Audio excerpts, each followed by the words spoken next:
Okay, so now that we have our camera moving, we want to add a little bit of depth to our world. Instead of just this nice flat looking world that we have here, we want to make it so that our camera will actually move around and follow, or sorry, make it look like we have a little bit of depth behind us, and also move this background with us so that we're not just going over here and finding this big blue wall here. Okay, so with that in mind, we're going to add a couple of things to our camera controller script. We're obviously going to need to know these two elements here. So how parallaxing works, before we jump into doing the script or anything, how parallaxing works essentially is by moving these objects almost at the same speed as the camera.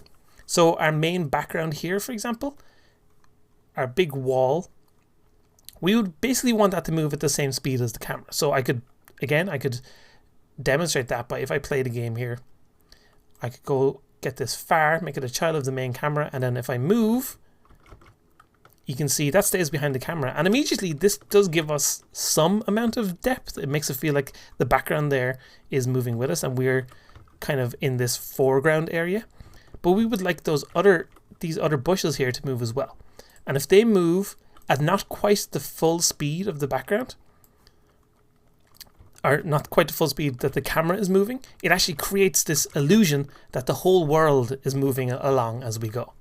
So with that in mind, I'm gonna, if I stop running, you can see my far is no longer a child of the camera again. So what I'm gonna do is jump into my camera controller script, and we're gonna create a couple of references up here for us to use. So we're gonna create a public transform for the far background and the middle background. Now, why are we using transforms? Well, we know we want to affect the position of these objects. We want to move them as we go. And there's no need to do any other values because we just want to access that transform value. We can't specifically say a transform.position because we can't create a variable like that. So we just say transform. Okay, so then in our update loop, down below where we move our camera, we're going to say that we need to know how much our camera is moving. So we don't want to just say that put these at the same position as the camera, because that would work for the far background. We could say, for example, far background dot position is equal to our transform dot position. So that would move that one perfectly fine. But what about the middle background? We don't want to move the middle background to the same position, because if we did that, no matter what, this is going to look really weird, but we'll see what happens when we do it. If we press play here, when we start moving, oh no, we haven't assigned them. Let's go to our camera. We'll assign these variables here. Let's put the far in there and the middle in there. And if I press play now, there we go. We get weird things happening. Well, the first main weird thing is that we get it disappearing from our camera view, because our camera, they're now positioned at the same Z position as the camera. So obviously that won't work very great. But you can also see as I move, if you look in the scene view here, as our camera moves, they both move together. So it doesn't quite work for creating the illusion that we want to create. So let's go back in here. So we're not going to do it this way. What we need to know instead is how much we're moving from one frame to the next. So every time we do an update, how far are we moving as we go? So to do that, we're going to need to keep track of our movement. So we're going to, at the top here, say we're creating a private float that we're going to call last X position. So this is going to be the last position on the x-axis that we were at. And in the start function, we're going to give that first value. So we're going to say last x position equals transform.position.x. So that's where our camera starts at. Then in the update loop here, before we're going to set any of these, we're going to say we're going to create a float that we'll call amount to move x. So this will be amount we want to move on the x-axis, and that'll be equal to our transform.position.x that we're currently at minus the last x position. Now, what's going on here? Why does this work for us? Well, if we take a quick look, I'm going to open up a paint window.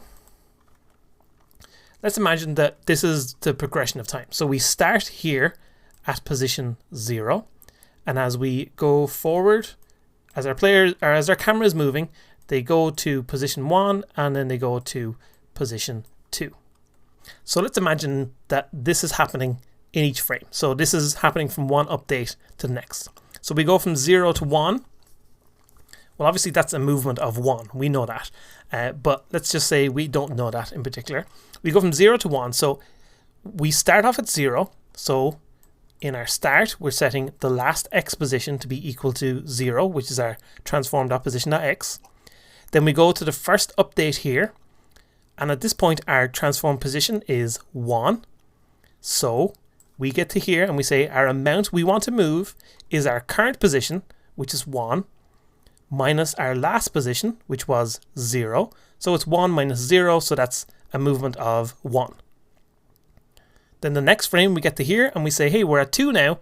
So our amount that we want to move is now our transformed position to x, 2, minus our last position, which was 1. So again, it's a movement of 1. So let's say if we then get to 4 for our next frame, we get to here and we say, okay, well, our current position is 4, take away the last position, which was 2. So we moved by 2. Very simple and very straightforward.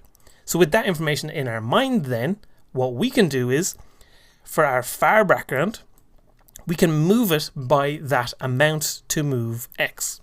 So we can say our far background dot position is equal to far background dot position plus a new vector tree. So we're going to add on to that position that we already have a new vector tree with the amount to move x as the x value, and we're not going to move on the y-axis and we're not going to move on the z-axis. So for the moment, let's just comment this out here and let's see this in action, just so we can see what how the far background moves and how that looks in our game. So now when I press play, oh well, that didn't work because we're missing one important element, which is that we need to update what our last x position is. Because obviously we need to say, hey, when we get to 1 here, when we move to 2, we need to know that the last position was at 1. So just after we update this stuff here, we're just going to say the same thing as we have in our start function. The last x position equals transform.position.x. Like so. Okay, so we'll just save this and go back in here. That was why you saw the background fly off to the left there a moment ago. So when we press play now, we'll see the background is there. And when I move the camera, essentially the far background is moving at the exact same speed as our main camera, which is fine. I'm perfectly happy with that. I'll probably make the background move at that speed, but that's essentially doing the same thing as making the far background a child of the camera. So why have we done it like this? Well, the reason we've done it like this is because we also want to use the same idea to move the middle background. So I'm going to uncomment that out.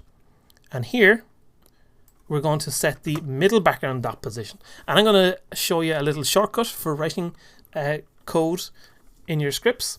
When you want to add something to a variable that already exists. So here we've said we're going to set the position here to be equal to whatever our position currently is plus the amount to move.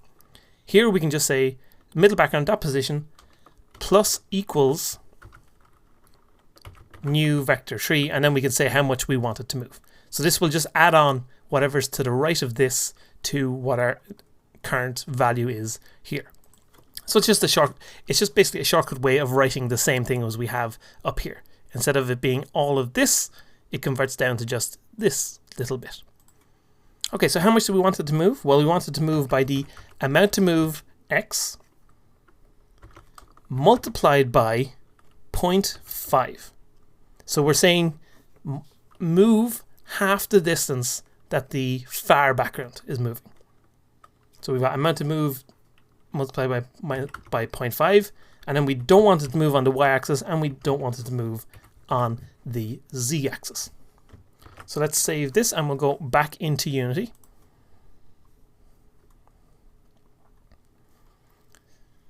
And this time when we play, we should see that now the background is moving at a different speed. Sorry, the middle ground is moving at a different speed to the far background. And now look at this. All of a sudden we've got 3 different layers of our game moving at different speeds. So it makes it feel like we've got an actual depth to our world. And it makes it feel a little bit more alive and a little bit more active than just a flat wall that we previously had before. So there we go. Perfect. We've got our camera moving nicely and smoothly. And we've also got our parallax scrolling along as we go.